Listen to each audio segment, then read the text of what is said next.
नमस्कार। आज की वीडियो में मैं एक बहुत ही अच्छी अद्भुत कथा लेके आई हूँ नानी बाई के मायरे की।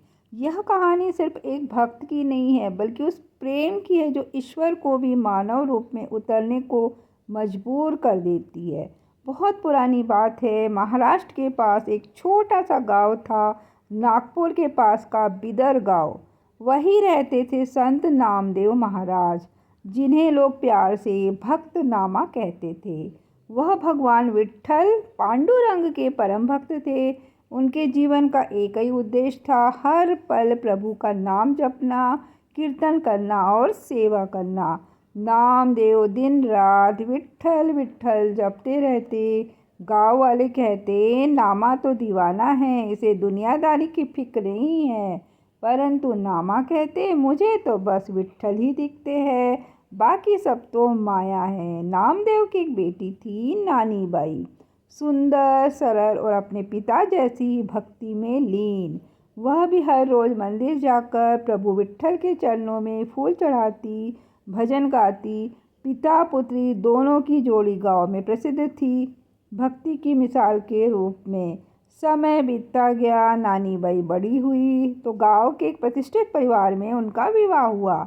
ससुराल वाले बहुत धनवान थे, लेकिन उनके दिल में भगवान के लिए कोई जगह नहीं थी। और नानी बाई के पिता नामा तो बहुत गरीब थे। वह रोज भजन कीर्तन करते, परंतु गृहस्थी चलाना कठिन पड़ता था उन्हें। फिर भी उन्होंने बेटी का विवाह बहुत ही श्रद्धा से किया। विवाह के समय नानी बाई के ससुराल वालों ने कहा कि हम कोई दहेज नहीं चाहते, पर समय आने पर मायरा बड़े धूमधाम से होना चाहिए। तो नामा ने मुस्कुराकर कहा, भगवान विट्ठल मेरी मदद करेंगे। परंतु अंदर ही अंदर वे चिंतित थे, क्योंकि उन्हें पता था कि उनके पास तो कुछ भी नहीं है। कुछ वर्ष बीते। एक दिन संदेश आया, नामा जी, आपकी बेटी नानी बाई का मायरा तय हुआ है, जल्दी से मायरे की तैयारी कीजिए, वरना समाज में आपका अपमान होगा। तो संदेश सुनकर नामदेव का हृदय कांप उठा। उन्होंने सोचा, हे विट्ठल, मैं क्या करूं? न धन है, न वस्त्र, न गहने, बेटी का मायरा कैसे करूंगा? तो रात भर नामा सो नहीं पाए। उन्होंने विट्ठल के चरणों में सिर झुकाकर कहा, प्रभु, मेरी लाज अब आपके हाथों में है। आंखों से आंसू बहे और वे वहीं मंदिर के द्वार पर सो गए। सुबह हुई, सूरज की किरणें मंदिर के शिखर पर पड़ी। नामा ने आंखें खोली और देखा कि सामने स्वयं भगवान विट्ठल खड़े हैं, नील वर्ण मुकुटधारी। मुस्कुराते हुए बोले, नामा, क्यों चिंतित हो? अपनी नानी बाई का मायरा हम करेंगे। तो नामा हतप्रभ रह गए, बोले, प्रभु, मैं तो एक तुच्छ प्राणी हूँ। तो विट्ठल बोले, नामा, तेरा प्रेम ही तो हमें यहाँ खींच लाया। अब चल, तैयारी कर, कल हम चलेंगे नानी बाई के मायरे में। इतना कहकर भगवान विट्ठल ने अपने दिव्य स्वरूप से गांव में चमत्कार कर दिया। हर घर में समृद्धि छा गई। जहाँ कुछ भी नहीं था, वहाँ सोना, चांदी, वस्त्र, गहने, हाथी, घोड़े सब प्रकट हो गए। गांव वाले अचंभित रह गए। अरे, यह कैसे हुआ? नामा बोले, यह सब मेरे विट्ठल जी का आशीर्वाद है। अगले दिन विट्ठल ने रूप धारण किया, एक धनी व्यापारी का रूप। साथ में हजारों सेवक, रथ, हाथी, ऊंट, ढोल, नगाड़े और अनगिनत उपहार। नामा आश्चर्य में, प्रभु, यह सब क्या है? तो विट्ठल मुस्कुराए, नामा, आज तुम्हारी बेटी का मायरा है, यह सब उसके लिए है। फिर नामा, उनके मित्र और विट्ठल का दिव्य दल चल पड़ा नानी बाई के ससुराल की ओर। रास्ते में लोग देखते ही रह गए, हर तरफ जयकार, नामा महाराज की जय, विट्ठल देव की जय। जब बारात जैसी वह मायरे की टोली पहुंची, तो नानी बाई के ससुराल वाले भी सब दंग रह गए। सैकड़ों हाथी, सजे हुए रथ, सोने चांदी के उपहार। नानी बाई की सास बोली, अरे, नानी बाई के पिता तो साधु थे, फिर यह ऐश्वर्य कहाँ से आया? तो नानी बाई मुस्कुराई और बोली, माँ, यह सब मेरे विट्ठल जी का आशीर्वाद है। फिर मायरे का आयोजन शुरू हुआ। सुगंधित फूलों से सजा आंगन, मंदिरों में कीर्तन, भजन, भक्तजन नाच रहे थे, बांसुरी बज रही थी और बीचों बीच बैठे थे स्वयं भगवान विट्ठल मानव रूप में। नानी बाई ने भगवान को पहचान लिया। आंखों में आंसू भरकर बोली, प्रभु आप मेरे मायरे में आए, मुझे तो विश्वास ही नहीं हो रहा।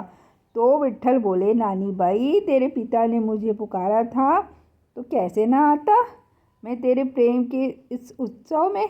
तो मायरे का आयोजन 7 दिनों तक चला। हर दिन भक्ति भाव से भरे गीत गाए गए।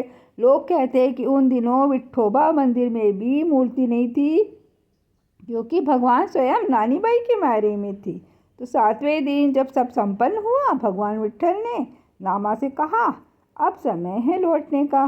तो नामा की आंखें आंसुओं से भर गई थी, बहुत दुखी थे। बोले, प्रभु यह संसार आपका ही है, आप ही सृष्टि के कर्ता है।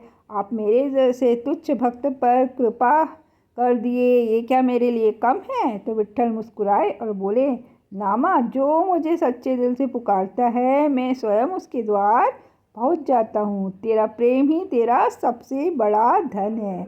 इतना कहकर भगवान विट्ठल धीरे धीरे अंतर्धान हो गए। मंदिर में फिर वही मूर्ति प्रकट हुई।